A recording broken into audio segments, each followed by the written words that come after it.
ان طبیبہ یموت بالداء الذی قد کان یبرؤ منہ فیما قد۔ ڈاکٹر صاحب ہمارے دوست بیٹھے کتنوں کا علاج کرتے ہیں، مگر اپنا وقت آتا ہے سارا علم پڑھا رہتا ہے۔ اور میں وہ طبیب جو زمانہ ماضی میں مریضوں کو شفا بخشتا تھا اب اسی بیماری سے مر رہا، کوئی چارہ نہیں چلتا۔ اللہ رب العالمین کہتے ہیں یہ چیزیں تو تم دیکھتے ہو کہ ایک ہی گھر سے 6 جنازے اٹھ گئے، لوگ کھڑے ہیں رو رہے ہیں سارے بیچارے کا، بے بسی ہے۔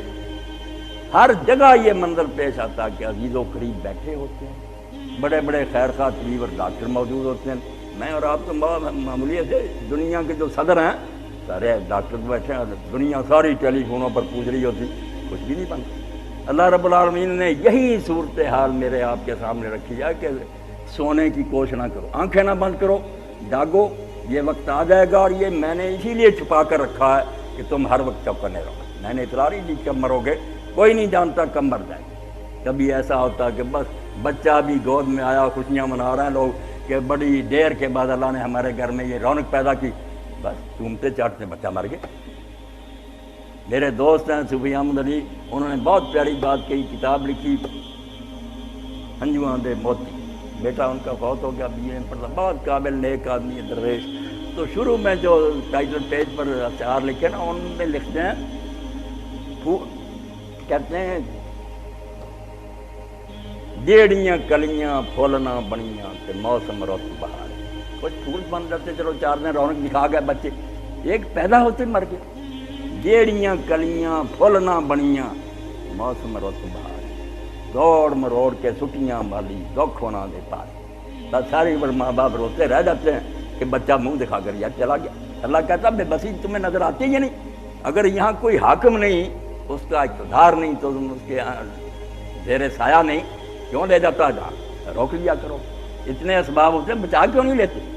تم جب قرآن کہتا ہے کہ مرو گے اور مرنے کے بعد اللہ کی عدالت میں پیش مذاق اڑاتے، کہتے ہی سارے ڈراوے ہیں، کوئی بات نہیں، فرماتے ڈراوے ہیں، بیوقوف ہو تم اللہ تعالیٰ کو سمجھتے ہو کوئی نادان اور کوئی پاگل ہے جس نے یہ دنیا کھیل بنائی ہے۔ سارے بے ایمان زبان سے کہیں نہ کہیں، دل کے اندر یہی ہے کہ یہ دنیا عیش کے لیے بس مرو کھاؤ ختم ہو جاؤ۔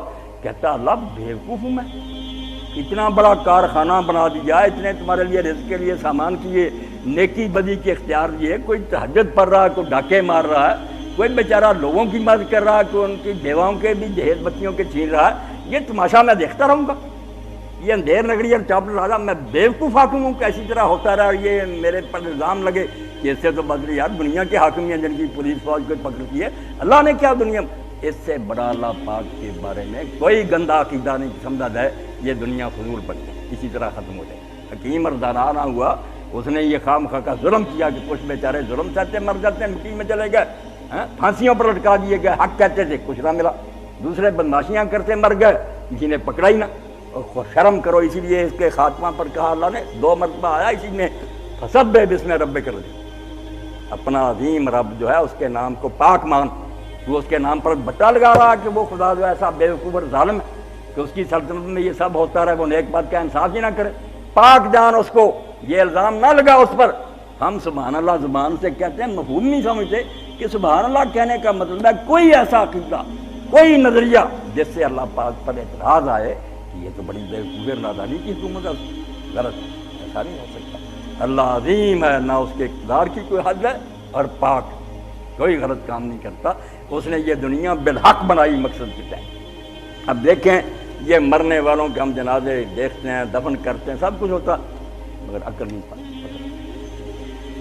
قاضی اسماعیل بن اسحاق لکھتے ہیں کہ حضرت ابوبکر صدیق رضی اللہ عنہ کے وفات کا وقت جب آیا، بیماری میں حالت جب نازک ہوئی تو بچی کو پیغام دینا، ام المؤمنین سیدہ عائشہ صدیقہ رضی اللہ عنہا آئی، انہوں نے جب باپ کی حالت دیکھی تو بیٹی دی رو پڑی اور اشعار پڑھے عربی زبان کے، فواللہ ما یغنی السرا ولا الغنا اذا حشرجت یوم مذاق بحر، کہ جب جان جو ہے نا وہ گلے میں آ جاتی ہے اور سانس رکنے لگتا ہے تو پھر اللہ کی قسم نہ کوئی حکومت فائدہ دیتی ہے نہ خزانے کام دیتی ہے۔ تو حضرت صدیق اکبر نے کہا بیٹی چھوڑ، اشعار کا کیا فائدہ، لقد جاءت سکرۃ الموت بالحق، قرآن جو کہتا ہے کہ موت کی سختی جو آ جائے گی یہ آ کر رہنی ہے بالحق۔